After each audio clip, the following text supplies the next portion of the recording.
नमस्कार दोस्तों, Excel academy पर आप सभी का स्वागत है। साथियों, बोर्ड परीक्षा पिछली क्लास में हमने कुछ फिजिक्स के महत्वपूर्ण प्रश्नों को देखा था।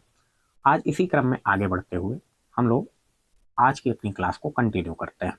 तो यहाँ पर कुछ और महत्वपूर्ण प्रश्न मैं आपके लिए लेकर आ चुका हूँ। तो इसमें पहला जो प्रश्न है, जो कि बोर्ड परीक्षा में कई बार पूछा जाता है, वो है बायो सेवर्ट नियम की सहायता से कुंडली की अक्ष पर चुंबकीय क्षेत्र की गणना कीजिए। अब यहाँ पर आपको कुछ बातें ध्यान रखनी पड़ेंगी कि ये जो कुंडली है वो कैसे है, कैसे रखी गई है। तो इन्हीं सब चीज़ों पर हम लोग विस्तार से चर्चा करेंगे, बहुत अच्छे ढंग से सारे कॉन्सेप्ट को क्लियर करेंगे। क्योंकि ये फिजिक्स है, इसमें रटने का स्कोप नहीं होता है। पर्टिकुलरली टू बी ऑनेस्टली अगर बात की जाए तो वेब ऑप्टिक्स तक आपको कुछ भी रटने जैसा नहीं है। वेब ऑप्टिक्स के बाद हाँ फिजिक्स केमिस्ट्री जैसी बन जाती है, तो वहाँ पर बहुत ज़्यादा स्कोप नहीं रह जाता है। वहाँ पर आपको चीज़ें ध्यान में ही रखनी पड़ेगी। तो अभी तो हम लोग फिलहाल फर्स्ट पेपर के क्वेश्चन ही डील कर रहे हैं, ठीक है ना। और यही वास्तव में रियल फिजिक्स भी होती है। तो आइए देखते हैं। तो कुंडली है और उसकी अक्ष पर हमको चुंबकीय क्षेत्र की गणना करनी है। तो यहाँ पर ध्यान रखिए, मान लीजिए ये कुंडली है हमारी, ठीक है ना, और ये कागज तल के लंबवत रखी गई है। तो मेरे लिए जो मेरा प्लेन होगा वो मेरा डिजिटल बोर्ड होगा। ऑफलाइन बैचेस में अगर टीचर पढ़ाएगा तो नॉर्मल जो ब्लैक बोर्ड होता है, व्हाइट बोर्ड होता है, वो उसके लिए तल होगा, ठीक है। और जब आप अपनी कॉपी में लिखेंगे तो वो आपका तल होगा। तो ऐसे आपको समझने के लिए मान लीजिए ये ऐसे रखी गई है, ध्यान रखिएगा, कागज तल के लंबवत, ठीक। अब इसकी अक्ष, तो जब ये ऐसे रखी गई है दोस्तों, ऐसे, तो इसकी अक्ष जो हो जाएगी वो ये हो जाएगी, ठीक है ना, देख पा रहे हैं आप। अब यहाँ पर हमको क्या ज्ञात करना है, चुंबकीय क्षेत्र ज्ञात करना है। इतनी बातें हमको ध्यान रखनी पड़ेगी। तो कैसे रखी गई है कुंडली, फिर से सुनिएगा, कागज तल के लंबवत रखी गई है। तो अब ऐसे रख पाना तो हमारे लिए पॉसिबल है नहीं, क्योंकि वो 3D बन जाएगा, ठीक है ना, बाहर को निकलता हुआ आ रहा है। तो हमारा जो ये सिस्टम है या आपकी कॉपी है वो 2D है, तो 2D में 3D डायग्राम हम नहीं बना सकते हैं। थोड़ा एजम्पशन के लिए मान लेते हैं कि ये कुंडली ऐसी रखी गई है, ठीक। और इस कुंडली में धारावाही कुंडली है, तो मान लीजिए कि जो धारा है वो आपकी ऐसे बह रही है, ठीक, एंटी क्लॉकवाइज डायरेक्शन में। अब यहाँ पर हमको किसकी सहायता लेनी है, हमको सहायता लेनी है बायो-सेवर्ट नियम की। तो बायो-सेवर्ट नियम जो है किसी भी पूरे करंट कैरिंग कंडक्टर के लिए एप्लीकेबल नहीं है, वो छोटा सा एक एलिमेंट के लिए ही एप्लीकेबल होता है। तो ये मान लीजिए कि हम यहाँ पर कुंडली हो गई हमारी, और इसकी रेडियस मैं मान लेता हूँ कि आर है, और यहाँ अक्ष पे हमको चुंबकीय क्षेत्र की गणना करनी है। तो सेंटर मान लो ओ है, ओ से एक्स दूरी पर एक पॉइंट पी है, जिसपे क्या ज्ञात करना है हमको, मैग्नेटिक फील्ड ज्ञात करनी है। अब मैंने आपसे कहा कि ये करंट लेंथ के लिए एप्लीकेबल है। एक छोटा सा एलिमेंट ले लेते हैं डी एल लेंथ का, ये हो गया। अब इस डी एल की वजह से ही बिंदु पी पर हमको क्या ज्ञात करना होगा, मैग्नेटिक फील्ड ज्ञात करनी होगी, चुंबकीय क्षेत्र। तो इसका मतलब ये, इसको मुझे इससे ऐड करना पड़ेगा, ठीक। और सिमिलरली ये डी एल एलिमेंट हम यहाँ पर भी कंसीडर कर सकते हैं ऐसे। डी एल जो लिया जाता है वो करंट की डायरेक्शन में ही लिया जाता है, ठीक है ना। तो ये भी आपकी रेडियस आर ही हो जानी है। ये हो गया हमारा कुछ इस टाइप का सिस्टम, ठीक। अब यहाँ पर ध्यान रखिएगा, मान लीजिए कि डी एल और पी के बीच यहाँ पर जो ये वाला एंगल बन रहा है वो थीटा बन रहा है। तो वही डी एल यहाँ पर भी है, वही डी एल यहाँ पर भी है। अगर यहाँ पर एंगल थीटा है तो यहाँ पर भी हम थीटा मान सकते हैं। लेकिन वास्तव में डी एल और इस पी के बीच का जो एंगल है वो कितना है, ये हमको ध्यान रखना पड़ेगा। तो अब यहाँ पर पहली चीज हमको चुंबकीय क्षेत्र देख लेना है कि चुंबकीय क्षेत्र कैसे होगा। तो चुंबकीय क्षेत्र की डायरेक्शन देखने के लिए जो सिंपल नियम हम यूज करते हैं वो दाई हाथ की हथेली का नियम होता है। वो क्या कहता है दोस्तों, आपने पढ़ा होगा, नहीं पढ़ा है तो ध्यान से सुनिए, कि अंगूठा जो होता है उसको करंट की डायरेक्शन में रखना है, और फैली हुई उंगलियां उस बिंदु की ओर जहां पर आपको क्या ज्ञात करना हो, चुंबकीय क्षेत्र ज्ञात करना हो। तो यहाँ देखिए ये करंट ऐसे निकल के आ रहा है, तो यहाँ पर अंगूठा हम लोग अगर करंट की डायरेक्शन में रखें तो हथेली के लंबवत जो धक्का है ये कुछ इस टाइप से जा रहा है, टिल्ट होके, ठीक है ना, एग्जैक्ट ऐसे बाहर नहीं जा रहा है, थोड़ा सा टेढ़ा होके जा रहा है। और सिमिलरली अगर हम नीचे की वजह से देखें तो ये कुछ इस टाइप से हो जाएगा, देख पा रहे हैं आप। तो यहाँ पर डायरेक्शन हमारी नीचे की ओर आएगी, यानी यहाँ पर जो मैग्नेटिक फील्ड है वो ऐसे, यहाँ पर जो मैग्नेटिक फील्ड ऊपर की वजह से है, ऊपर वाले करंट एलिमेंट की वजह से वो ऐसे है। तो मुझे उम्मीद है आपको ये चीज़ समझ में आ गई होगी। तो यहाँ पर ध्यान रखिए, तो ये चीज़ हो गई हमारी डीबी की डायरेक्शन, ये हो गया डीबी, ये हो गया डीबी, ठीक। अब इसको हमारे पास थीटा वगैरह है तो इसको हम दो कंपोनेंट्स में ब्रेक कर लेते हैं।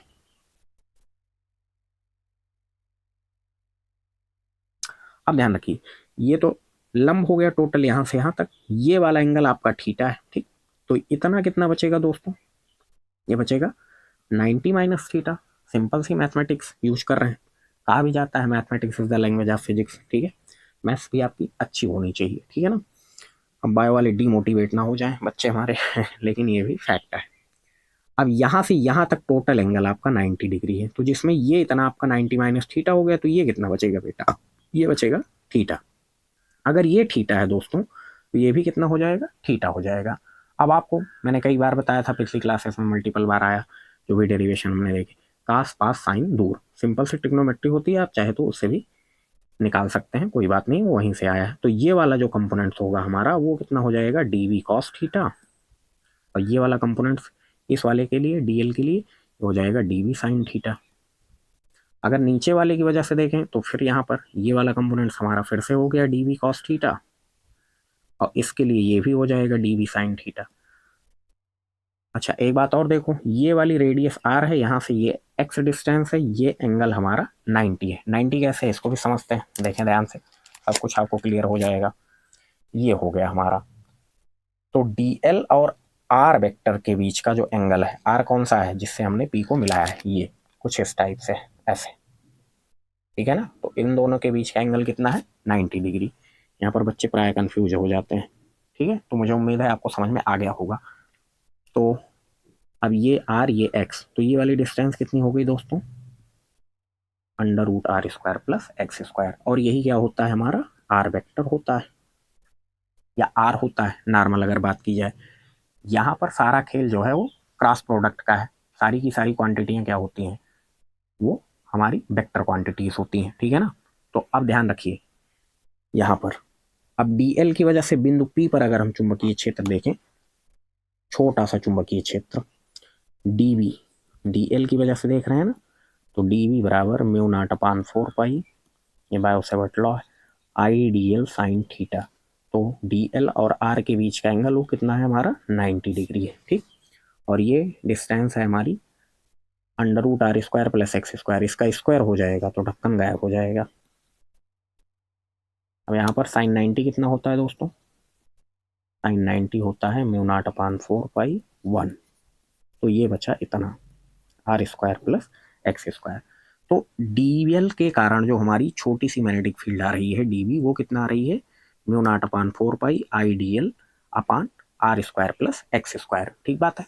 अब यहाँ पर ध्यान रखिए कि डी एल और आर के बीच का एंगल वो हमारा 90 डिग्री हो गया, वो मैंने आपको बता दिया है। अब ये वाले जो कंपोनेंट्स हैं डी वी कॉस थीटा वाले, ये एक दूसरे को क्या कर देंगे, निरस्त कर देंगे, क्योंकि एक जितना ऊपर है उतना ही नीचे की ओर है, तो ये आपके कैंसिल आउट हो जाएंगे, और डी वी साइन थीटा वाले कंपोनेंट्स को क्या हो जाएंगे, हमारे जुड़ जाएंगे। तो अगर हमको पूरा का पूरा चुंबकीय क्षेत्र चाहिए, हमको क्या कर देना पड़ेगा, डी वी साइन थीटा वाले पार्ट का इंटीग्रेशन कर देना होगा। डी वी कॉस थीटा तो हमारे किसी काम का है नहीं दोस्तों, वो कैंसिल आउट हो जा रहा है, ठीक है ना। तो पूरा का पूरा अगर चुंबकीय क्षेत्र हम देखें बी बराबर, तो क्या हो जाएगा, integration d v sine theta. अब वैल्यू रख दीजिए डी वी की, ये हो गया mu naught upon 4 pi I d l upon r square plus x square into sine theta. Sine theta की वैल्यू इस ट्रायंगल से देख के बोलो, साइन थीटा बराबर क्या होता है, लंब बटे कर्ण, तो ये हो गया लंब आपका, ये हो गया कर्ण, आर बटे under root r square plus x square, ठीक बात है।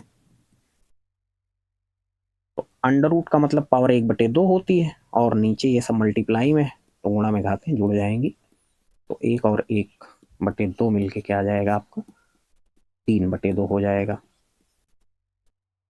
Into are. अब जो भी कांस्टेंट राशियां होती हैं वो समाकलन के क्या हो जाती हैं, बाहर आ जाती हैं। तो यहाँ पर mu naught upon 4 pi I r r square plus x square की होल पावर 3/2, ये इतना कांस्टेंट यहाँ पर जो वेरिएबल है वो आपका डी एल है, क्योंकि डी एल आप कहीं पर भी ले सकते हैं, ठीक है। बहुत सारे एलिमेंट है, तो अब अगर डी एल आप जोड़ते चले जाएंगे तो आपको क्या मिल जाएगी, इस पूरे कुंडली की सरकमफ्रेंस मिल जाएगी, है ना, r square plus x square की घात 3/2, और सरकमफ्रेंस होती है दोस्तों 2 पाई are.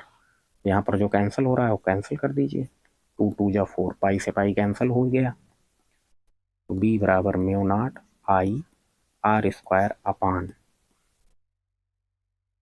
2r² plus x square की घात 3/2।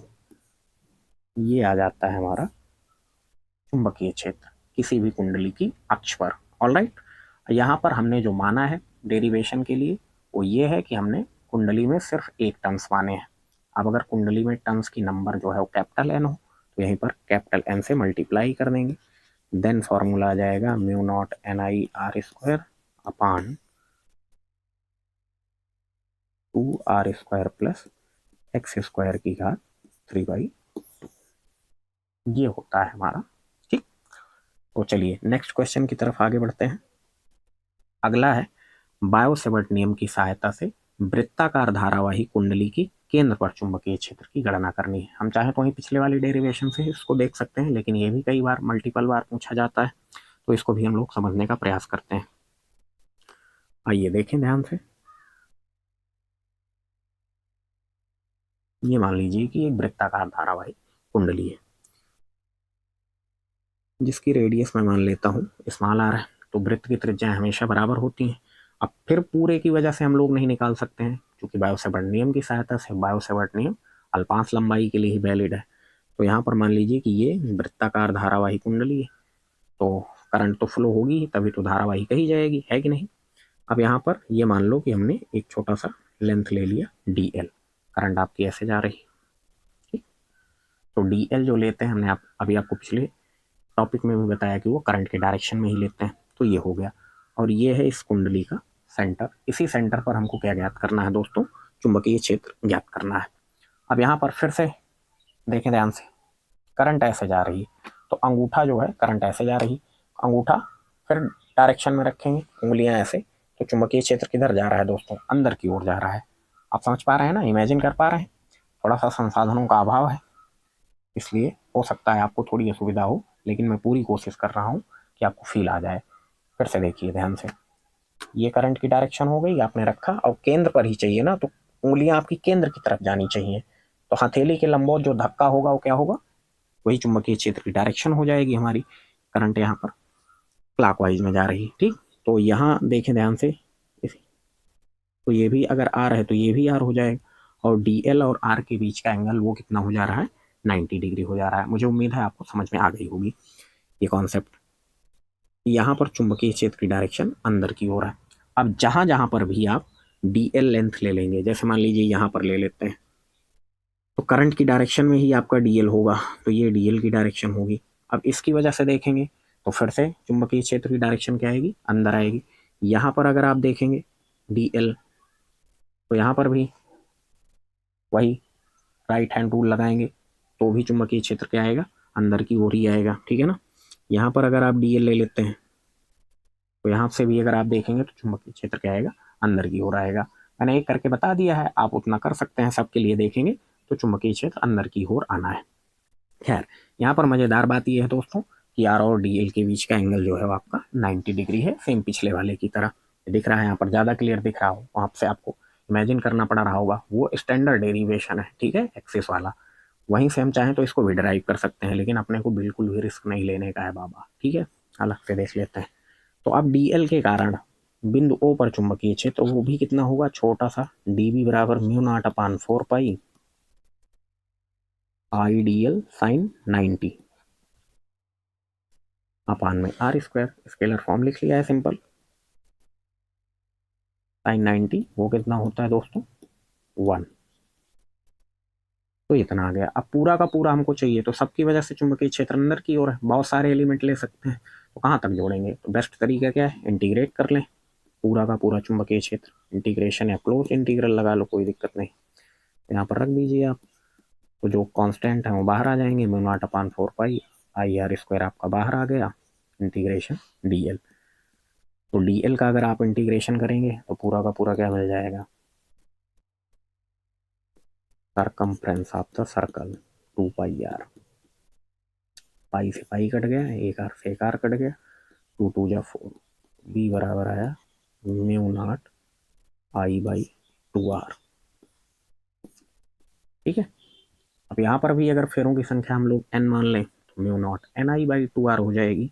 पिछले वाले डेरिवेशन से भी आप इसको देखिए, यहाँ पर अगर आप x की वैल्यू 0 रख देते तो आप कहाँ पे आ जाते, केंद्र पर ही आ जाते ना। यहाँ पर रख लो, क्योंकि यहाँ पर मैंने फेरों की संख्या मानी है तो कोई दिक्कत नहीं हो, तो मैंने आपको बता ही दी। अगर आप रखते हैं तो देखिए म्यू नॉट NI/R² अपान 2R² की पावर 3/2, फिर यहाँ 2 से 2 कट जाएगा तो आपका कितना बच जाएगा, B बराबर म्यू नॉट NI/R² अपान 2R³ R² से एक R आपका कट जाएगा, तो वही तो आया ना जो वहाँ आपने पढ़ा। अभी नेक्स्ट डेरिवेशन में म्यू नॉट NI/2R। ठीक, चलिए ये तो हो गया हमारा। अब अगले प्रश्न की ओर चलते हैं हम लोग। अगला प्रश्न ये है कि एम्पियर का परिपथीय नियम क्या है। इसकी सहायता से अनंत लंबाई के सीधे धारावाही चालक तार के कारण उत्पन्न चुंबकीय क्षेत्र की गणना करनी है। तो इसमें क्या है एम्पियर का परिपथीय नियम, जो इलेक्ट्रोस्टैटिक्स में गॉस साहब का लॉ है, वैसे ही सेम टू सेम क्या है आपका एम्पियर का परिपथीय नियम है। गॉस साहब का नियम क्या कहता था, क्लोज इंटीग्रल E.dA बराबर कितना, Q का 1/ε0 गुना।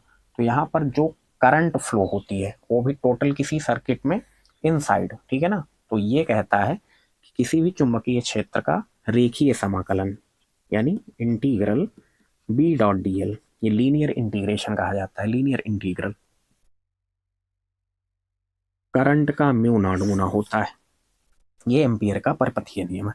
सिंपल शब्दों में अगर बात की जाए तो ये क्या कहता है कि चुंबकीय क्षेत्र का किसी बंद वक्र के लिए रेखीय समाकलन यानी B.dl, वो भी क्लोज लगा लेते हैं, वो उस परिपथ से घिरी नेट धारा का कितना गुना होता है, म्यू नॉट गुना होता है। ये तो सिंपल सा एम्पियर का परिपथीय नियम हो गया। अब इसकी सहायता से हमको क्या ज्ञात करना है, अनंत लंबाई के सीधे धारावाही चालक तार के कारण उत्पन्न चुंबकीय क्षेत्र की गणना करनी है। दो लॉस होते हैं चुंबकीय क्षेत्र यानी मैग्नेटिक फील्ड निकालने के लिए, एक तो बायो-सैवर्ट नियम है, एक दूसरा क्या है हमारा एम्पियर साहब का नियम है, ठीक है ना। तो जैसे वो है वैसे ही है, यहाँ पर भी सिमेट्री का यूज किया जाता है जैसे वहां पर हमने किया था, ठीक है ना। अनंत लंबाई के तार के कारण वैद्युत क्षेत्र, तो यहाँ पर चुंबकीय क्षेत्र। तो ये तो हो गया दोस्तों हमारा एम्पियर साहब का परिपथीय नियम। आप लिख लेंगे ना अपनी भाषा में, ठीक। अब यहाँ पर ध्यान देना है हमको कि एक अनंत लंबाई का धारावाही चालक तार है, तो उसकी वजह से हमको चुंबकीय क्षेत्र ज्ञात करना है। तो आइए देखते हैं। मान लीजिए कि ये इनफाइनाइट लेंथ का एक वायर है हमारा, बहुत लेंथ का है।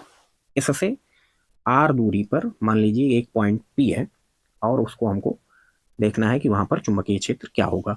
तो मैं यहां से सिमेट्रिकली आर दूरी पर जो हमको चुंबकीय क्षेत्र ज्ञात करना है, तो मैं आर रेडियस का एक सर्कल ड्रॉ कर लेता हूं, ठीक है। ये हो गया। अब यहाँ पर करंट मान लीजिए धारावाही चालक है तो करंट बहेगी, तो करंट यहाँ सर्कल में भी ऐसे जाएगी घूम के, तो यही क्या हो जाएगा आपका DL भी हो जाएगा, क्योंकि करंट की डायरेक्शन में ही हमको DL को लेना होता है, ठीक। और चुंबकीय क्षेत्र भी अगर हम लोग देखें तो चुंबकीय क्षेत्र भी किधर हो जाएगा, B, ये भी इधर हो जाएगा, ठीक बात है। अब आइए एम्पियर साहब का नियम लगा कर देखते हैं कि क्या होता है। तो एम्पियर साहब का नियम क्या कहता है दोस्तों, B.dl बराबर म्यू नॉट I, ठीक, ये कहता है हमारा। अब B और DL क्योंकि डायरेक्शन वही है तो इनके बीच में कोई एंगल नहीं बनेगा, यानी एंगल जो होगा वो 0 होगा। तो B.dl A.B का क्या मतलब होता है, AB cos थीटा, ये हो जाएगा B.dl का मतलब हो गया BDL cos थीटा। थीटा कितना हो गया 0, तो cos 0 कितना होता है 1, BDL ये बचेगा। और ये BDL किसके बराबर होना चाहिए, म्यू नॉट I के बराबर होना चाहिए। एम्पियर साहब का नियम है, ऑब्वियस सी बात है, ठीक। तो अब इसमें B कांस्टेंट है, चुंबकीय क्षेत्र कितना पैदा होगा वो हम आसानी से निकाल सकते हैं। कांस्टेंट जो होगा वो हमारा होगा DL म्यू नॉट I। अब DL ये आपका DL था ये, ठीक है ना, करंट की डायरेक्शन में। अब ऐसे DL हर जगह ले सकते हो, यहाँ पर भी, ठीक है। तो DL जोड़ते चले जाएंगे तो क्या मिल जाएगा 2πr, इस पूरे रेडियस की circumference B into 2πr is equal to mu naught I। तो हमको क्या चाहिए था दोस्तों, हमको तो चुंबकीय क्षेत्र चाहिए था B, बी बराबर आ जाएगा mu naught upon 2 pi I by r. ये डेरिवेशन आपने बायो-सेवर्ट लॉ से भी किया होगा। ये डेरिवेशन आता था, अच्छा खासा डेरिवेशन था, हालांकि आपके लिए इंपॉर्टेंट नहीं है, ऐसा पूछा नहीं जाता है बोर्ड में, इसलिए हमने लिखा नहीं है। Mu naught upon 4 pi I by r sine theta 1 plus sine theta 2। तो थीटा 1 थीटा 2 हम लोग 90-90 रख देते थे, तो ये डेरिवेशन निकल के आ जाता था। तो इस तरीके से हम लोग एम्पियर साहब के परपथीय नियम से भी चुंबकीय क्षेत्र की गणना कर सकते हैं, ठीक है ना। चलिए आगे बढ़ते हैं, अगला प्रश्न देखते हैं दोस्तों। अगला प्रश्न है, दो अनंत समांतर धारावाही चालक तारों के बीच लगने वाले बल का सूत्र ज्ञात करें और इसके आधार पर 1 एम्पियर की परिभाषा भी दीजिए, ठीक है। अब यहाँ पर ध्यान रखना है कि दो अनंत समांतर धारावाही चालक तार है, ठीक है, उनके बीच क्या फोर्स लगता है और उसी के आधार पर हमको क्या देखना है, 1 एम्पियर की परिभाषा देखनी है। तो मान लीजिए कि ये दो अनंत लंबाई के तार हैं, इनफाइनाइट लेंथ के, और समांतर है।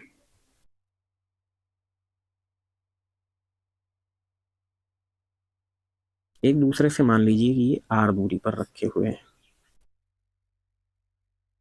और इनमें करंट फ्लो हो रहा है I1 I2। अभी के लिए मैं मान लेता हूं कि दोनों में करंट एक ही डायरेक्शन में फ्लो हो रहा है। अब ध्यान रखना है हमको, अब एक चीज हमने ऑस्टेट का प्रयोग पढ़ी है दोस्तों, कि अगर किसी भी करंट कैरिंग कंडक्टर में करंट फ्लो होती है तो उसकी वजह से क्या जनरेट हो जाती है, मैग्नेटिक फील्ड जनरेट हो जाती है।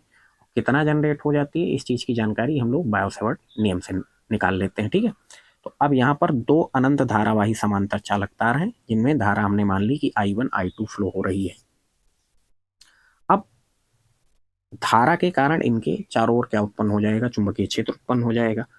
तो जब चुंबकीय क्षेत्र उत्पन्न हो जाएगा तो इनके बीच एक क्या लगने लगेगा, फोर्स लगने लगेगा। जैसे कि चुंबक के बीच लगता है ना, चुंबकीय क्षेत्र उत्पन्न होता है तो एक आकर्षण या प्रतिकर्षण बल का अनुभव करते हैं वो लोग, तो ऐसे सिमिलरली ये भी क्या करेंगे कि एक बल इनके बीच लगने लगेगा। वही कितना लगेगा वही निकालना है, मजेदार बात तो यही है। तो आपने पढ़ा होगा कि जब किसी धारावाही चालक तार को बाह्य चुंबकीय क्षेत्र में रखा जाता है तो उस पर एक बल लगता है। अब ये मान लीजिए कि ये I1 जो रखा गया है तो इसकी वजह से मैग्नेटिक फील्ड तो जनरेट होगी और उस पर फोर्स का अनुभव कौन करेगा, I2 वाला, यानी कि ये जो दूसरा वायर है, ये पहला वायर ये दूसरा वायर है अगर मान लीजिए, तो ये अनुभव करेगा। खुद के कारण कोई चीज अपने आप पर फोर्स अनुभव नहीं करती है, ठीक है। तो तार 1 के कारण तार 2 पर चुंबकीय क्षेत्र उत्पन्न होगा और तार 1 के कारण चुंबकीय क्षेत्र कागज तल के लंबवत अंदर की ओर लगेगा, ठीक है ना। ठीक, यहाँ पर जैसे आप फिर से वही डायरेक्शन आप देखेंगे तो ये मान लीजिए ये हो गया हमारा, दो वायर ऐसे ले लेते हैं हम लोग। तो अब हमारे लिए तो थोड़ा सा समझना इस बार मुश्किल हो जाएगा, पकड़ना।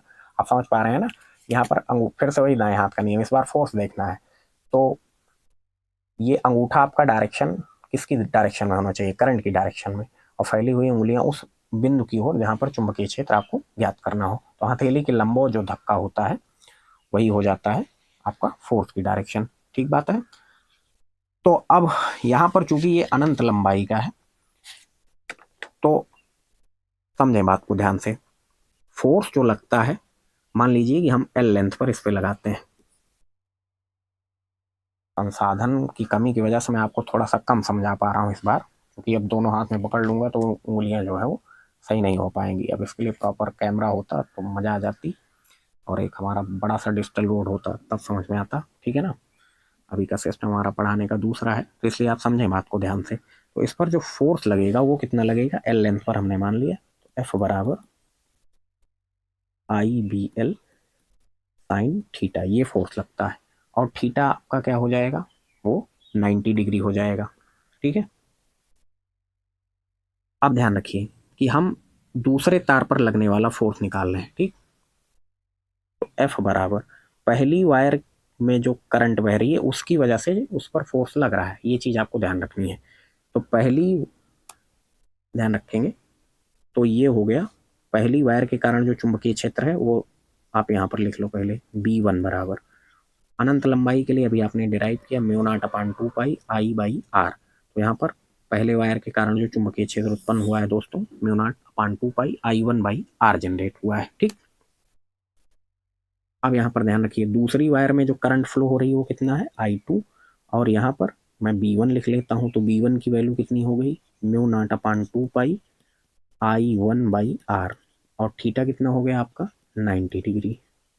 90 से 95% केस में थीटा जो है आपका 90 डिग्री ही होना है। आप ऐसे रट्टा भी मार सकते हैं, हालांकि मैं कहूँगा नहीं, बाकायदा सबको समझें। तो यहाँ पर साइन 90 कितना हो गया दोस्तों, 1 हो गया।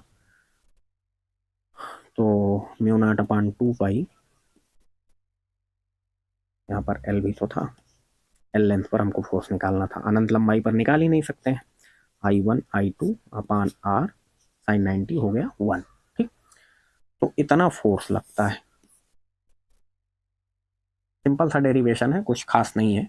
अब इसके लिए अगर आप ऐसे ही देखेंगे I2 की वजह से, ठीक, चुंबकीय क्षेत्र, तो उस पर I1 पर भी इतना ही फोर्स लगेगा। अब उतने डीप में जाने की हमको आवश्यकता है नहीं, हमारा काम इतने से चल जाएगा। अभी हम बोर्ड के पॉइंट ऑफ व्यू से देख रहे हैं, कभी भविष्य में भगवान चाहेंगे तो बाकायदा समझेंगे, कोई दिक्कत नहीं है। ठीक, म्यू नॉट अपान 2 पाई I1/I2/R इंटू एल। अब यहाँ पर देखिए, हमको 1 एम्पियर की परिभाषा भी देखनी है। तो 1 एम्पियर की परिभाषा देखने में मान लीजिए कि I1/I2/R और एल सबकी वैल्यू यूनिटरी रख लेते हैं, 1 रख लेते हैं। ठीक है, एक ही लिखिए, मीटर सबके लिए नहीं होगा। सारी वैल्यू जो है हमने एक एक रख ली, एक अंक रख लिया। तो यहाँ पर फोर्स जो है वो कितना उत्पन्न हो रहा है, आप ध्यान से देखो। तो यही इतना तो बचेगा, म्यू नॉट अपान 2 पाई, और म्यू नॉट अपान 2 पाई बचेगा। और म्यू नॉट का मान कितना होता है दोस्तों, 4 पाई इंटू 10⁻⁻7 अपान 2 पाई। तो 2 2 जा 4, यहाँ पे 2 इंटू 10⁻⁻7 न्यूटन, इतना फोर्स लगता है। अब 1 एम्पियर की परिभाषा कैसे देते हैं, आपने वैसे 9th में पढ़ा होगा कि यदि चालक तार की सिरों पर यूनिट लेंथ पर 2 × 10⁻⁻7 न्यूटन का बल उत्पन्न हो जाए, तो चालक तार में बहने वाली धारा कितनी होती है, 1 एम्पियर होती है। तो यहाँ पर देखिए ना, पर यूनिट लेंथ पर, लेंथ की वैल्यू आपने एक अंक रखी है नहीं रखी है, तो इतना फोर्स उत्पन्न हो रहा है। तो इसका मतलब यही हमारी 1 एम्पियर की परिभाषा है, स्टैंडर्ड परिभाषा है। बाकी देने को तो आप I = Q/T से भी दे सकते हो, Q की वैल्यू 1, T की वैल्यू 1, तो करंट ये कितना भाई, 1 एम्पियर। लेकिन ये स्टैंडर्ड परिभाषा है, हमेशा एप्लीकेबल रहेगी। मुझे उम्मीद है आपको ये बात समझ में आ गई होगी। चलिए नेक्स्ट प्रश्न की ओर बढ़ते हैं। नेक्स्ट प्रश्न ये है, यहाँ पर ध्यान रखना है हमको, बहुत अच्छा सा सवाल है ये।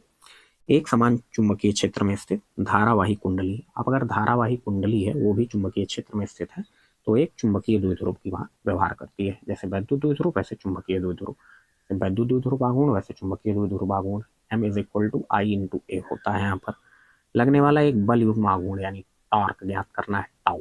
ठीक, अब यहाँ पर देखिए एक समान चुंबकीय क्षेत्र, तो एक समान चुंबकीय क्षेत्र मान लीजिए कि इस बार कोई और कलर ले लूं, अंदर की ओर हमने मान लिया कागज तल के लंबवत, अंदर की ओर के लिए हम लोग क्रॉस क्रॉस खेल लेते हैं। ठीक है ना, अब यहाँ पर एक आयताकार कुंडली मान लो हमने रख ली, जिसकी लंबाई L है, चौड़ाई B है। यहाँ पर फिर से आप समझें इस बात को, ये ऐसे दिख रहा है आपको, कॉपी बड़ी हो जाएगी क्या। अब मान लीजिए कि यहाँ पर जो है वो आपकी करंट ऐसे फ्लो हो रही है इस डायरेक्शन में, तो ये ऐसे जाएगी, फिर यहाँ जाएगी, फिर यहाँ जाएगी, फिर यहाँ जाएगी। ठीक है, I करंट है। अब ध्यान रखना है आपको, तो हमको टॉर्क देखना है। तो ये करंट की डायरेक्शन ऊपर वाली साइड में देखें ध्यान से, आपकी ऐसे है, और चुंबकीय क्षेत्र आपका अंदर की ओर है। तो अगर आप फोर्स देखेंगे सारी डायरेक्शन में, तो फिर से अंगूठा करंट की डायरेक्शन में और उंगलियां जो है अंदर की ओर आएंगी, तो यहाँ पर फोर्स ऐसे लगेगा, यहाँ पर फोर्स ऐसे लगेगा, इस वाली साइड में, इस वाली साइड में आपका फोर्स ऐसे लगेगा, और इस वाली साइड में आपका फोर्स ऐसे लगेगा। तो ये 4 फोर्सेस लगेंगे हर एक साइड पे। अब सिमिलरली ये L है, तो आप जानते हो आयत की आमने सामने की भुजा बराबर होगी, तो ये L ये भी आपका हो जाएगा। तो यहाँ पर फोर्स आपका ऐसे लग रहा है, यहाँ पर फोर्स आपका ऐसे लग रहा है, यहाँ पर फोर्स आपका ऐसे लग रहा है, यहाँ पर फोर्स आपका ऐसे लग रहा है। यहाँ पर इस वाली साइड में मान लो ABCD, इसका नामकरण संस्कार कर दें, AB वाली साइड में जो फोर्स लगा आपका वो कितना लगा, IBL, ये होता है आपका फॉर्मूला। थीटा आपका 90 डिग्री हो जाना है, साइन 90। तो यहाँ पर फोर्स लगा आपका IBL, और इस पर कितना फोर्स लगा IBB, चूंकि यहाँ पर B है आपकी लेंथ या ब्रेथ जो भी आप कह रहे हैं यहाँ पर। तो सिमिलरली यहाँ पर भी वही लगा और यहाँ पर लगा IBB। तो आप ध्यान से देखो तो सारे फोर्स एक दूसरे को निरस्त कर देंगे, ठीक है ना, क्योंकि जितना ऊपर लग रहा है उतना नीचे लग रहा है, जितना दाएं लग रहा है उतना बाएं लग रहा है। तो नेट फोर्स क्या हो जाएगा दोस्तों, जीरो हो जाएगा। अब नेट फोर्स जीरो हो जाएगा तो जो टार्क है वो भी आपका क्या हो जाएगा, जीरो हो जाएगा, ठीक है ना। टार्क की डायरेक्शन आप कैसे निकालते हो, टार्क की डायरेक्शन आप निकालते हो कि यदि हम दाएं हाथ की उंगलियों को धारा की दिशा में मोड़े तो अंगूठा जो है वो जिस डायरेक्शन में घूमता है वही टार्क हो जाता है। ये जैसे मान लीजिए कि यहाँ पर ये करंट ऐसे जा रही है, ठीक है, तो ऐसे आप मोड़ेंगे तो अंगूठा आपका किधर जा रहा है, अंदर की ओर जा रहा है, तो यही क्या हो जाएगी आपकी टॉर्क की मैग्नेटिक मूवमेंट की डायरेक्शन हो जाएगी, M = IA, ठीक है। तो एफ नेट आपका क्या है, जीरो है। एक बात तो हमको समझ में आती है, एक दूसरे को निरस्त कर दे रहे हैं, और टाउ भी आपका क्या है, टाउ नेट, वो क्या है, जीरो। तो हमको तो यही ज्ञात करना था सर काम कैसे चलेगा, ठीक है। तो इसके लिए हमने क्या काम करा, एक अक्कल लगाई कि हमने कुंडली को किसी थीटा कोण पर घुमा दिया। आइए इसको समझें ध्यान से। फिर से मान लीजिए कि वही है सिस्टम सारा का सारा।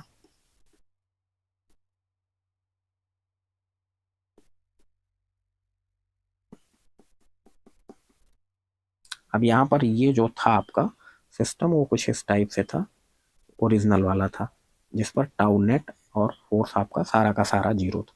इसको हमने थीटा एंगल से घुमा दिया कुछ इस टाइप से। ये मान लो सिस्टम होता है हमारा, यहाँ पर ये थीटा है। आप देखें ध्यान से, पहले कुंडली आपकी सिंपल ऐसे रखी थी, अब इसको हमने थीटा एंगल से घुमा दिया, ठीक है। तो थीटा एंगल से घूम गई। अब ये जब थीटा एंगल से घूम गई तो इसका मतलब जो मैग्नेटिक मूवमेंट था वो भी आपका क्या हुआ, थीटा एंगल से ही घूम गया। तो इस वाली सरफेसेस पे फिर से देखें ध्यान से, समझेंगे, फील करेंगे। अंगूठा फिर से धारा की डायरेक्शन में फोर्स लगेगा ऊपर और नीचे ये भी, लेकिन अब इन वाली सरफेसेस जो ये है इन पर फोर्सेस तो लगेंगे, ठीक बात है, देख सकते हैं। और यहाँ पर जो होगा वो टार्क हमको जो देखना है उसमें फॉर्मूला क्या होता है, फोर्स इंटू परपेंडिकुलर डिस्टेंस, ठीक है ना। तो फोर्स इंटू परपेंडिकुलर डिस्टेंस जो होती है हमारी वो हमको देखनी होती है। यहाँ पर क्या समस्या थी दोस्तों, देखें थोड़ा सा समझें। इस सब की जो क्रिया रेखा थी वो एक ही लाइन में थी, इसीलिए तो टाउ नेट आपका जीरो हो रहा था। आप समझ पा रहे हैं।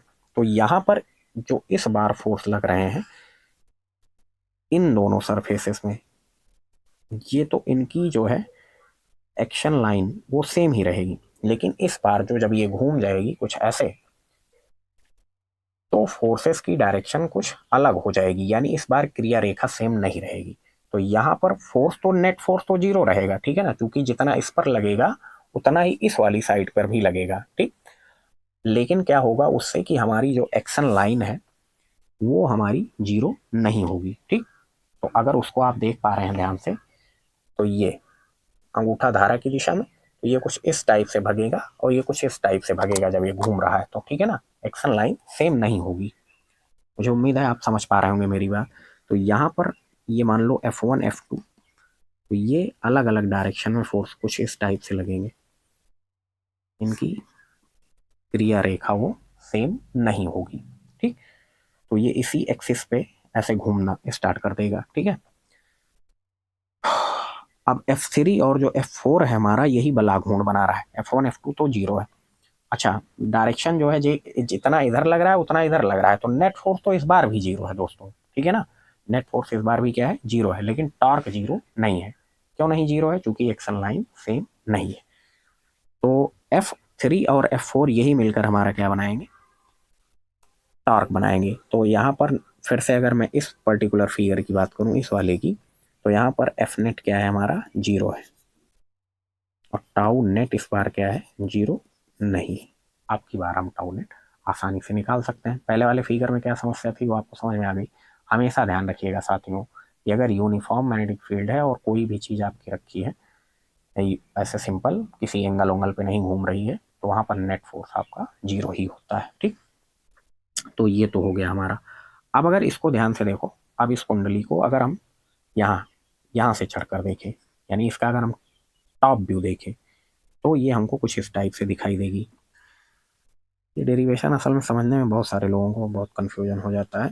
मुझे उम्मीद है मैं आपको पूरी बात समझा पाया हूँगा। थोड़ा सा मुझे लगता है कि कहीं कोई कमी रह गई होगी, क्योंकि अब सामने अगर बोर्ड होता तब ज़्यादा मज़ा आता, ठीक है ना, और कैमरा पर्टिकुलरली सामने लगा होता बोर्ड के सामने। अभी हो सकता है आपको कुछ लफड़ा लग रहा हो, लेकिन अगर आप फील करेंगे तो आपको समझ में आ गया होगा। अब यहाँ पर अगर इसका टॉप व्यू हम देखें तो ये कुछ हमको ऐसे दिखाई देगा। ऊपर से अगर आप देख पा रहे हैं ना यहाँ से, ठीक है, तो ये वाली लाइन आपको दिखाई देगी सिंपल। जब मैं ऑफलाइन बैचेज में लेता हूँ तो वहाँ क्लियर हो जाता है एकदम। तो ये कुछ ऐसे दिखाई देगा हमको।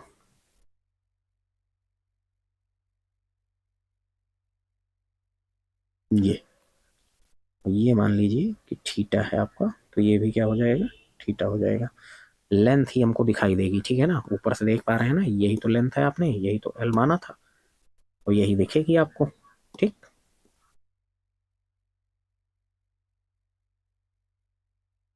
अब देखो ध्यान से, ये जो फोर्स था ये आपका ऐसे लग रहा है, और ये वाला फोर्स आपका ऐसे लग रहा है, तभी तो ये चीज घूम पाएगी। ठीक है ना। अब यहाँ पर एक्शन लाइन देखें ध्यान से, ये डिस्टेंस आपकी एल थी, तो अब ये L/2 हो गई, और ये कितना हो गई, L/2। ये चुंबकीय क्षेत्र हो गया, और इसी एक्सिस के अलोंग आपका ये रोटेट कर रहा है। ठीक, अब देखिएगा ध्यान से, तो आर परपेंडिकुलर टाउ नेट, अब ये वाला फोर्स इसको इस डायरेक्शन में घुमाएगा, ठीक है ना, ऐसे देखिए, ऐसे टॉर्क, और ये वाला भी आपका कैसे घुमाएगा, ऐसे घुमा पाएगा, ऐसे इस डायरेक्शन में।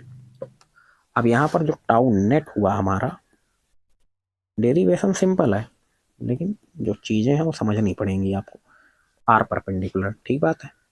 ऐसे ये भी इसके लिए अगर देखें तो एफ इंटू आर परपेंडिकुलर। ठीक, अब आर परपेंडिकुलर जो डिस्टेंस है वो हमारी लंबवत दूरी है, ठीक है ना, तो ये एल है, L/2 है, तो ये कितना हो जाएगा, परपेंडिकुलर वाला कंपोनेंट हमारा होता है sine theta, L/2 sine theta plus F into L/2 sine theta.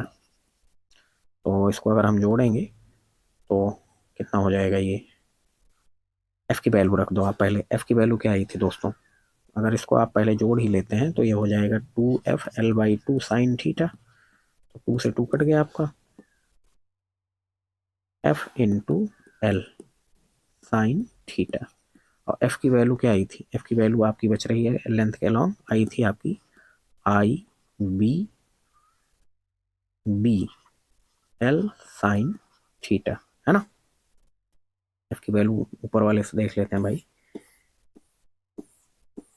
IBL, ठीक है ना, लेंथ के अकॉर्डिंग IBL था, L ठीक है, स्मॉल कैपिटल से कोई प्रभाव नहीं पड़ता, IBL साइन थीटा, है ना। अब यहाँ पर देखिए B इंटू एल, ये मिलके क्या हो जाएगा आपका, ये हो जाएगा एरिया, लेंथ इंटू ब्रेथ, यही तो कहलाता है। F बराबर आ जाएगा IAB sine theta, sorry tau, tau बराबर IAB साइन थीटा। अब फिर वही कुंडली में यदि फेरों की संख्या आपकी n हो तो टाउ बराबर क्या लिखोगे आप, टाउ नेट बराबर NIAB साइन थीटा।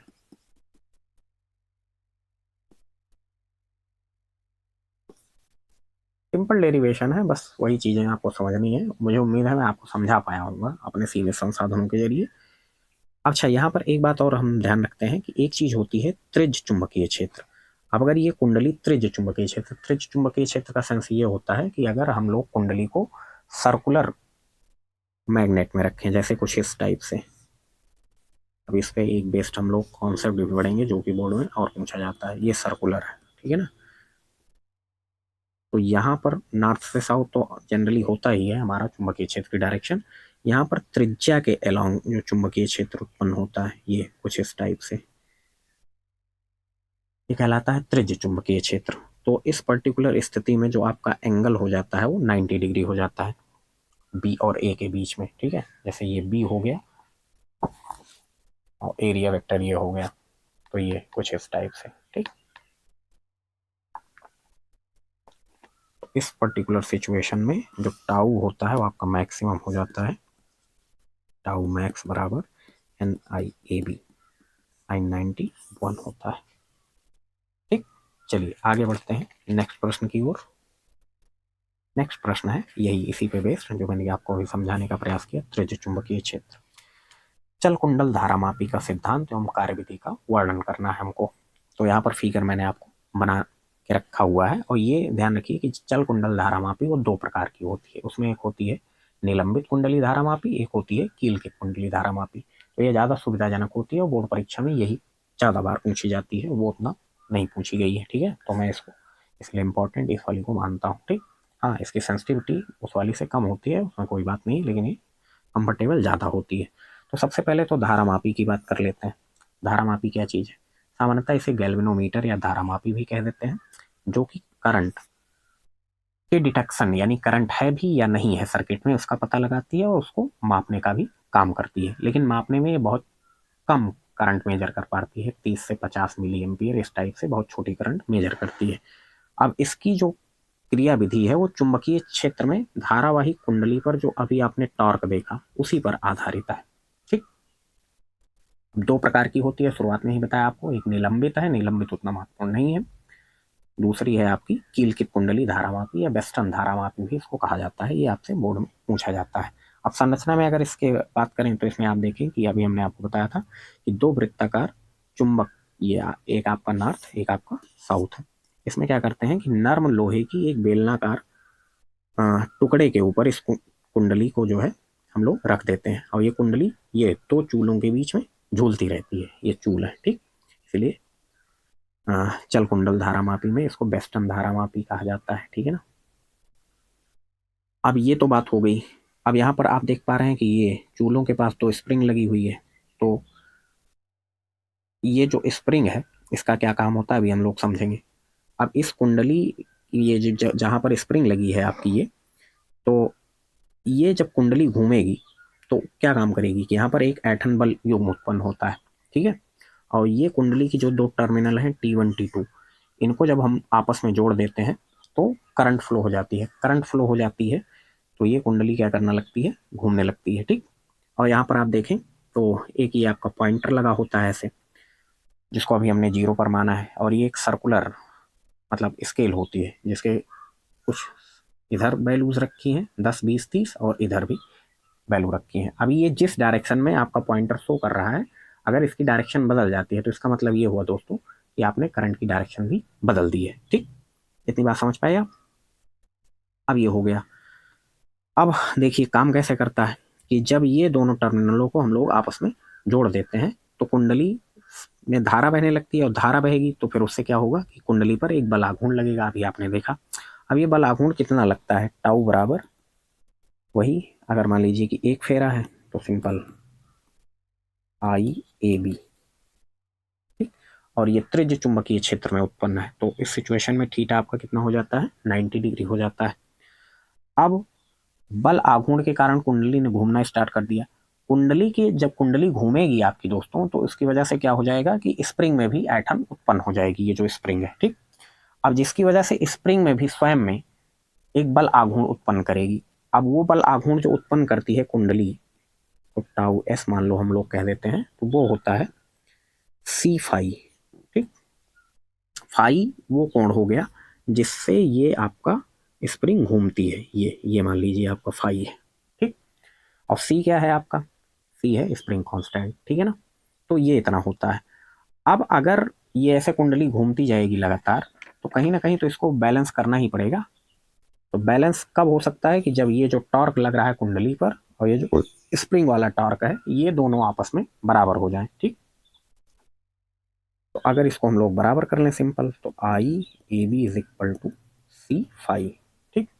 अब यहाँ से आप ध्यान से देखें तो फाई इज इक्वल टू अगर हम लोग निकालें तो IAB अपॉन सी, सारी चीज़ें आप देख पा रहे हैं कांस्टेंट है, एरिया कांस्टेंट होगा, बी मैग्नेटिक फील्ड है वो भी कांस्टेंट होगी, सी तो कांस्टेंट है ही। तो हम ध्यान से देखें तो फाई डायरेक्टली प्रोपोर्शनल है आई के, यानी जितना ज़्यादा करंट बहेगा उतनी ज़्यादा उसमें ऐंठन होगी, ठीक, उतना तेजी से वो एंगल बनाएगी। ऐसे सबका होता है ना स्प्रिंग में। प्रत्यास्था में आपने पढ़ा है कि अगर आप स्प्रिंग को ऐसे खींच के छोड़ देते तो पुनः अपनी स्थिति में आ जाती है। तो वही सारी चीज़ें हैं, फाई डायरेक्टली प्रोपोर्शनल टू आई। अब यहाँ पर एक चीज़ आपसे कभी कभी पूछ ली जाती है कि करंट सेंसिटिविटी क्या है, धारा सुग्राहिता जिसको हिंदी में कहते हैं। तो धारा सुग्राहिता वो होती है दोस्तों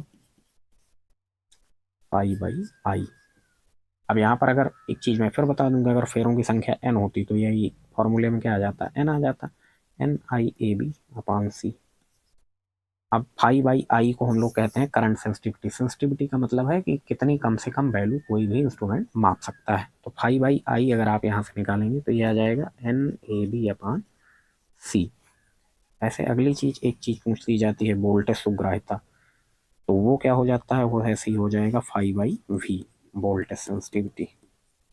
तो phi by V, V is equal to ohm's law से हम लोग लिख सकते हैं आई बाई आर। और फाई बाई आई की वैल्यू है हमारी NAB/C, हो जाएगा NAB/CR, वोल्टेज सेंसिटिविटी, ठीक। ये तो हो गया हमारा भैया। अगली बात है दोस्तों, इसी धारा मापी को अमीटर में कैसे परिवर्तित करेंगे।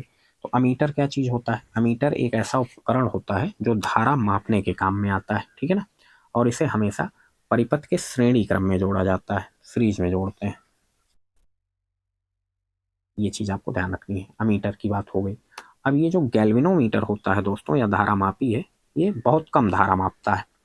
तो आप मान लीजिए कि जैसे हमने आपको बताया कि 30 से 50 मिली एम्पियर की करंट ये मेजर कर पाता है, इससे ज़्यादा नहीं। तो ज़्यादा धारा मापने के लिए हमको क्या काम करना पड़ेगा कि, या वैज्ञानिकों ने क्या काम किया कि इसके समांतर क्रम में, जैसे मान लीजिए आपको समझाता हूँ, ये आपका गैल्वेनोमीटर हो गया जी, ये कहीं पे आपका डिफ्लेक्शन शो कर रहा है मान लो ऐसे, तो इस गैल्वेनोमीटर का अपना भी तो रेजिस्टेंस होगा, ये हो गया।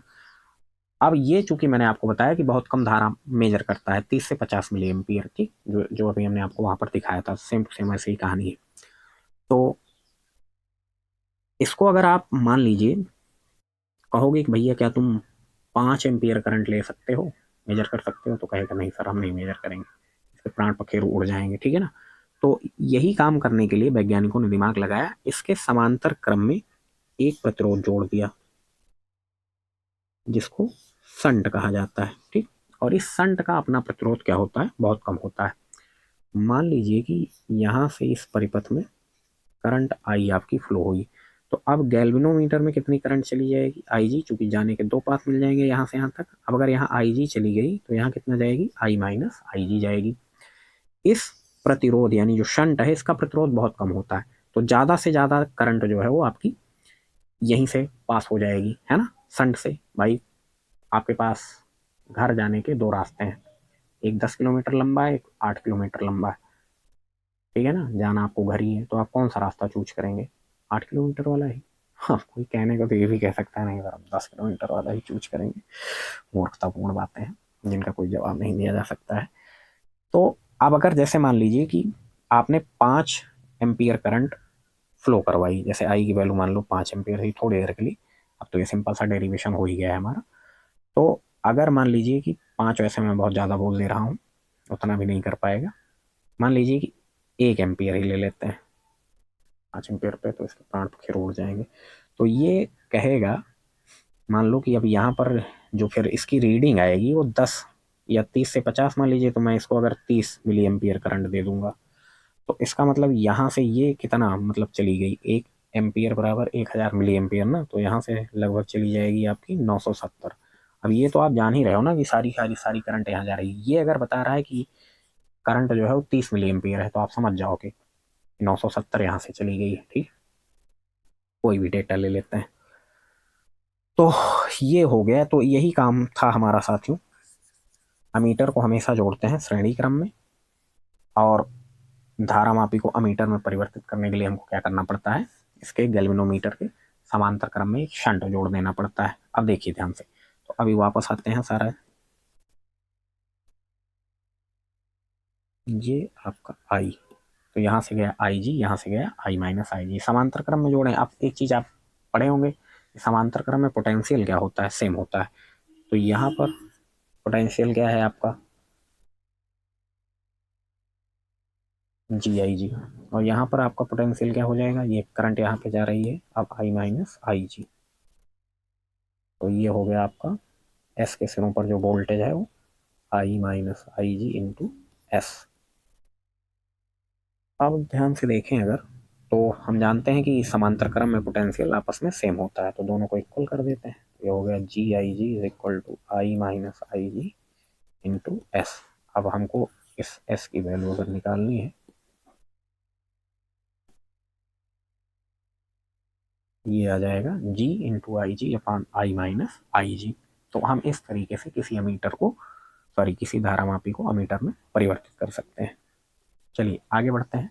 अगला है फैराडे के विद्युत चुंबकीय प्रेरण संबंधी नियम लिखिए। तो अब ये नियम है, यहाँ पर अगर आपसे कोई ये कहता है कि फैराडे का नियम बताओ, तो उससे आप काउंटर क्वेश्चन भी कर सकते हैं कि सर कौन सा बताएं, लेकिन इनका इलेक्ट्रोकेमिस्ट्री में भी है ना, इलेक्ट्रोलिसिस संबंधी। ठीक, फैराडे का प्रथम नियम क्या है? फैराडे का प्रथम नियम ये कहता है कि जब, सिंपल से आप सुन लीजिए मेरी भाषा में लिखने वाला नहीं हूँ, जब किसी परिपथ से बद्ध चुंबकीय फ्लक्स में परिवर्तन होता है, तो चुंबकीय फ्लक्स में परिवर्तन होता है तो उसके परिणाम स्वरूप क्या आ जाता है, उसमें वैद्युत वाहक बल उत्पन्न हो जाता है, प्रेरित विद्युत वाहक बल उत्पन्न हो जाता है।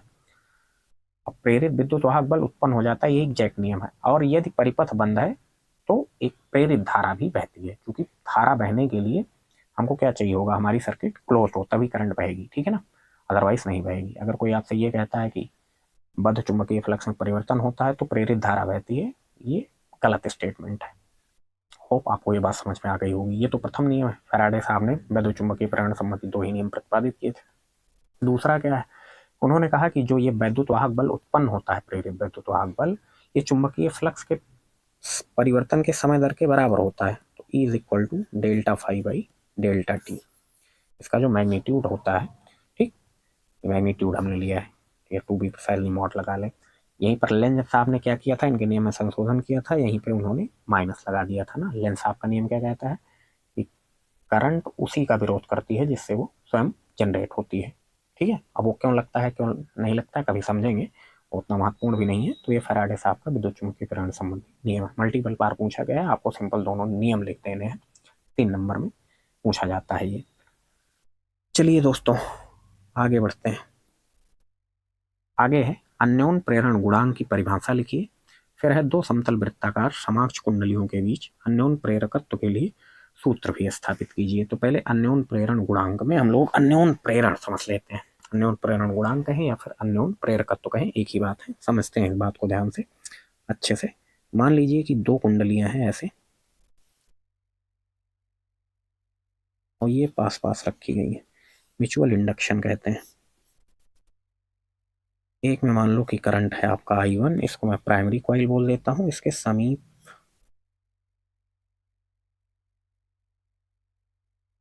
दूसरी कुंडली रखी है, तो मैं सेकेंडरी S कह देता हूं। अब ध्यान रखिए ये PS है। अब क्या काम किया जाए कि यदि प्राथमिक कुंडली में हम लोग धारा प्रवाहित करें, धारा प्रवाहित करें तो उससे क्या होगा कि एक चुंबकीय क्षेत्र उत्पन्न हो जाएगा। ये कौन सा लॉ है, ठीक है ना, ऑस्टेट का आपका प्रयोग है। तो अब यहाँ पर जो चुंबकीय क्षेत्र उत्पन्न होगा ये कुछ इस टाइप से, जो यहाँ पर B1 होगा, ठीक। अब यही B1 तो इस वाली कुंडली से भी पास हो जाएगा आपका दोस्तों, क्योंकि पास पास रखी है, ठीक है ना।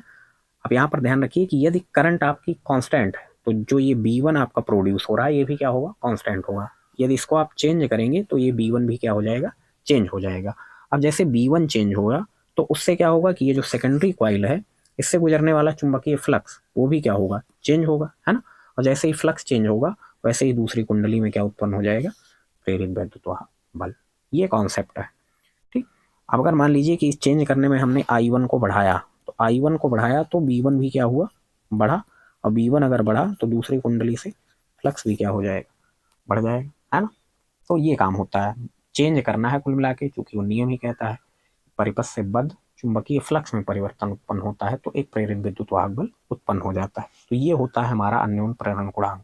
अगर सिंपल शब्दों में बात करें तो हम ये कह सकते हैं कि दो समीप रखी कुंडलियों में किसी एक में धारा के मान में परिवर्तन करें तो दूसरी कुंडली में एक प्रेरित विद्युत वाहक बल उत्पन्न हो जाता है, जिसे ही क्या कहा जाता है, अन्योन प्रेरण कहा जाता है।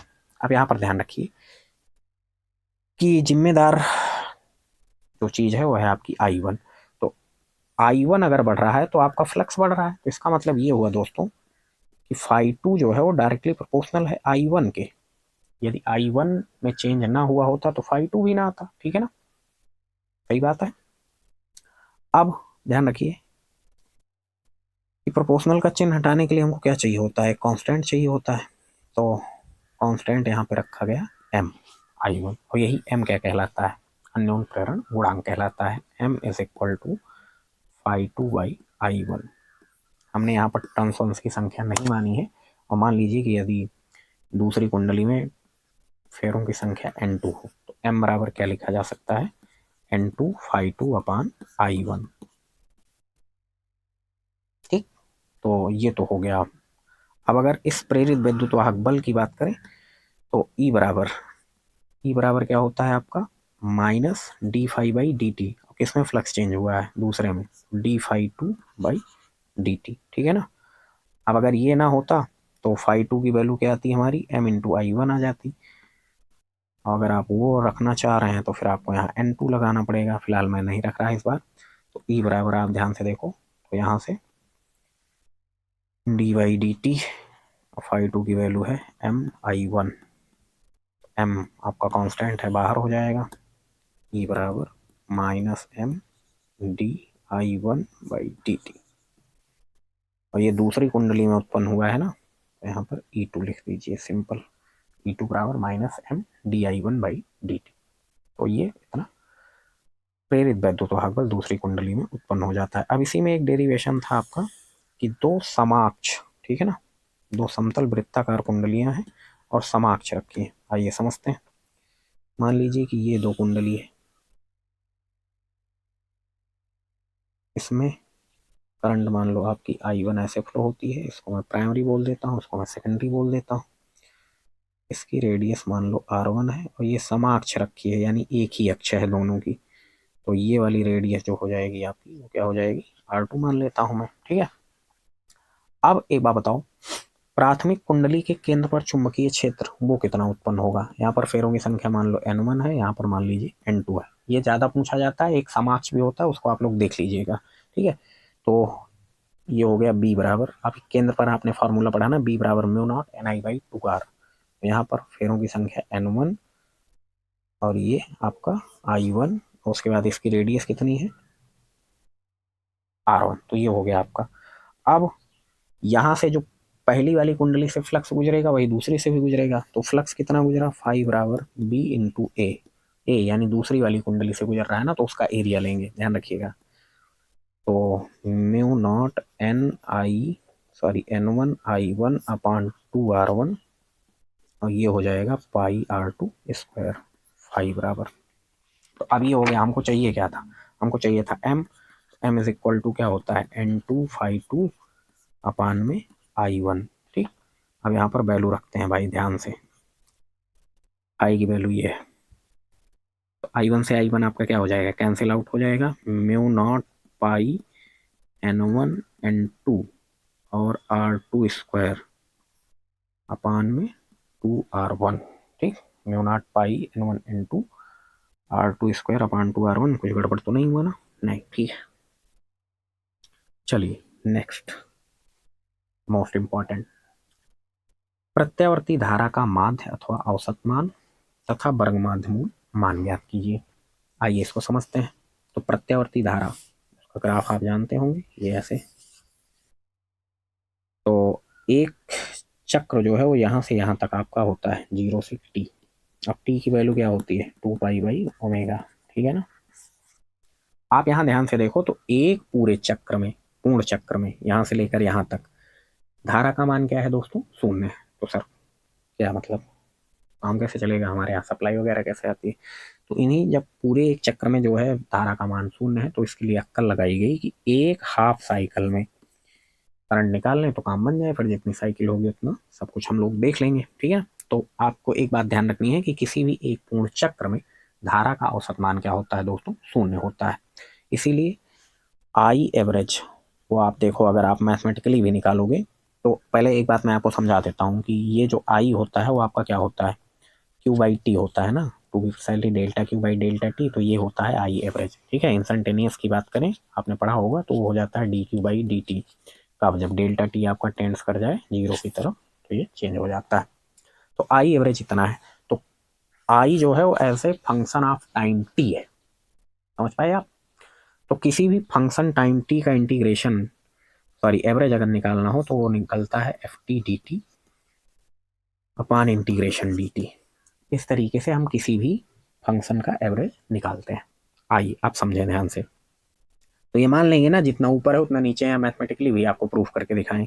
चलो देख लो, आई एवरेज बराबर, तो ऐसे ही integration I d t upon integration d t, और पूरे एक साइकिल के लिए। तो कहाँ से कहाँ जा रहे हैं, जीरो से टी जा रहे हैं, टी का मतलब 2 पाई बाई ओमेगा तक जा रहे हैं। ऐसे यहाँ पर भी 2 पाई बाई ओमेगा। अब आई बराबर आई नॉट साइन ओमेगा टी, यही करंट तो हमारे घरों में आती है, इसी को तो ऐसे सप्लाई कहते हैं यार। जीरो से 2 पाई बाई ओमेगा, ये हो गया I naught sine omega t d t, और नीचे आप इंटीग्रेशन करेंगे डी टी का तो हो जाएगा T, limit upper limit minus lower limit लगाएंगे तो ये आ जाएगा 2 पाई बाई ओमेगा, जीरो का कोई मतलब है नहीं ना, 2 pi by omega minus zero भाई। ठीक, अब यहाँ पर देखो आई नॉट क्या हो जाएगा आपका, कांस्टेंट है बाहर हो जाएगा, integration sign omega t d T, limit zero से 2 pi by omega. I not धारा का शिखर मान कहलाता है, 2 पाई बाई ओमेगा। अब साइन ओमेगा टी का इंटीग्रेशन क्या होता है दोस्तों, minus cos omega T upon में ओमेगा, लिमिट जीरो से 2 पाई बाई ओमेगा। जो यहाँ टी का मल्टीपल होता है वो नीचे बटे में आ जाता है ना इंटीग्रेशन में, और डिफरेंशिएशन में किस में जाता है, मल्टीप्लाई में जाता है। अब यहाँ पर लिमिट लगाओ आप, तो देखो मैथ से भी प्रूफ कर लेते हैं।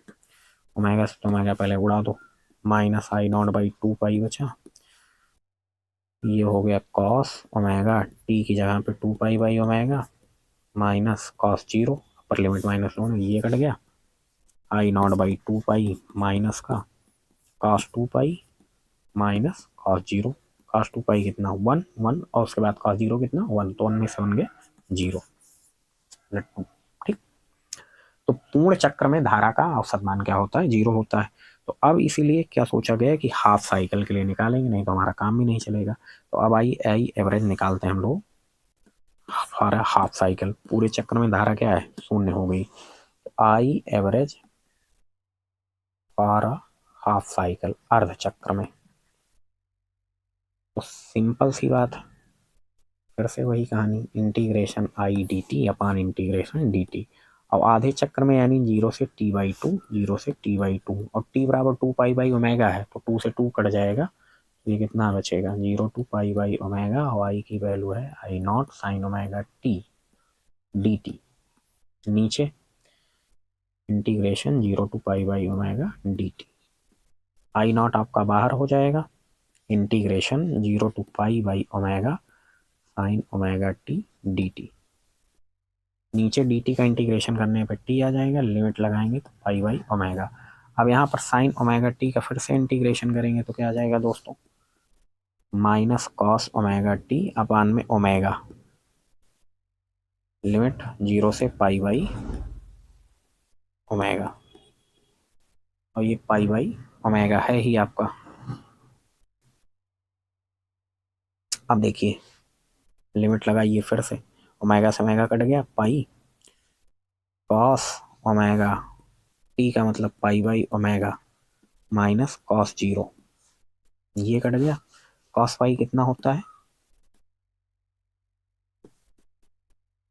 कॉस पाई बोलिए भाई, -1, -1, -1 -1 -2, माइनस इंटू माइनस प्लस हो जाएगा, तो 2 आई नॉट बाई पाई।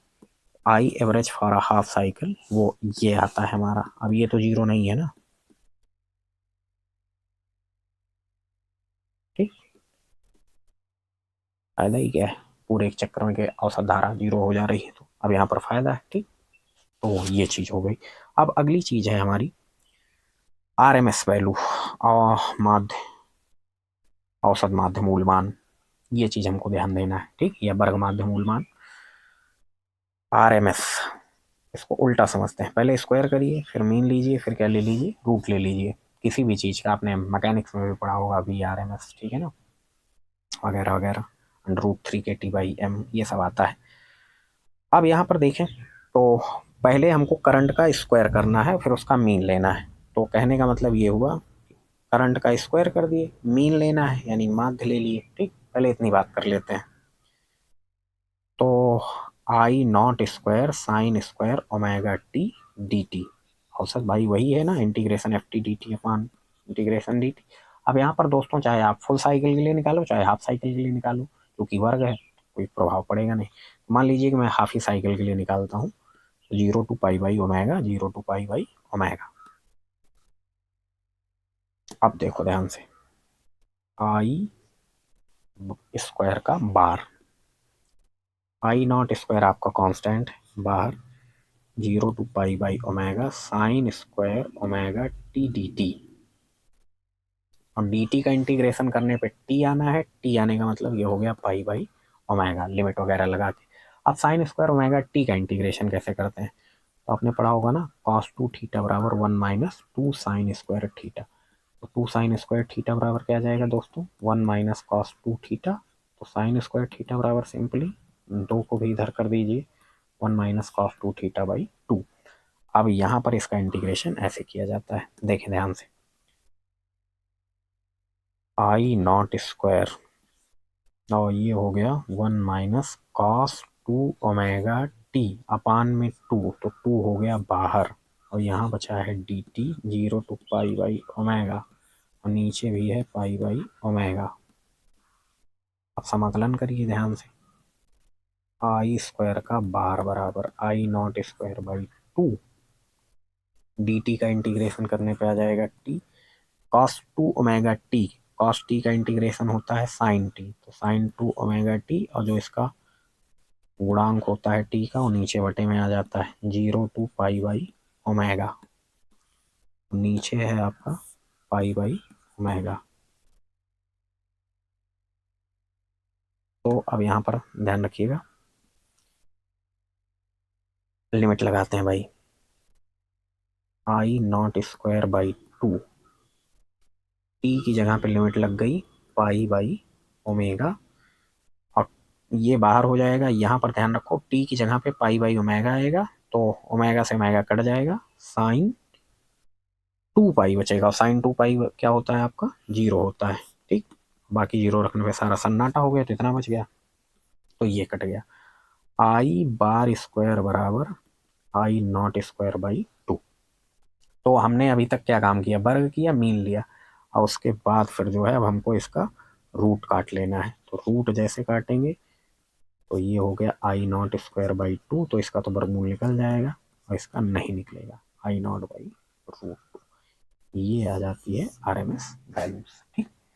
तो ये तो हो गए हमारे आज के महत्वपूर्ण प्रश्न। इसके अलावा अगर मैं बात करूं आपसे, तो आपको विभवमापी, ट्रांसफार्मर, मैक्सवेल का विद्युत चुंबकीय तरंग सिद्धांत, ये भी देख लेना है। तो आज के सेशन को यहीं पर समाप्त करते हैं दोस्तों, मिलते हैं फिर किसी अन्य पार्ट में। अब आपका फिजिक्स सेकंड बच रहा है, तो उसको हम लोग डील करेंगे, ठीक है ना, उसमें क्या क्या महत्वपूर्ण प्रश्न है तो उनको भी ढंग से समझेंगे। चलिए फिर मिलते हैं आपसे नेक्स्ट क्लास में, और आपसे अनुरोध है कि चैनल को सब्सक्राइब करना ना भूलें, वीडियो को ज़्यादा से ज़्यादा अपने दोस्तों के साथ शेयर करें। आप सभी लोगों का बहुत बहुत धन्यवाद दोस्तों।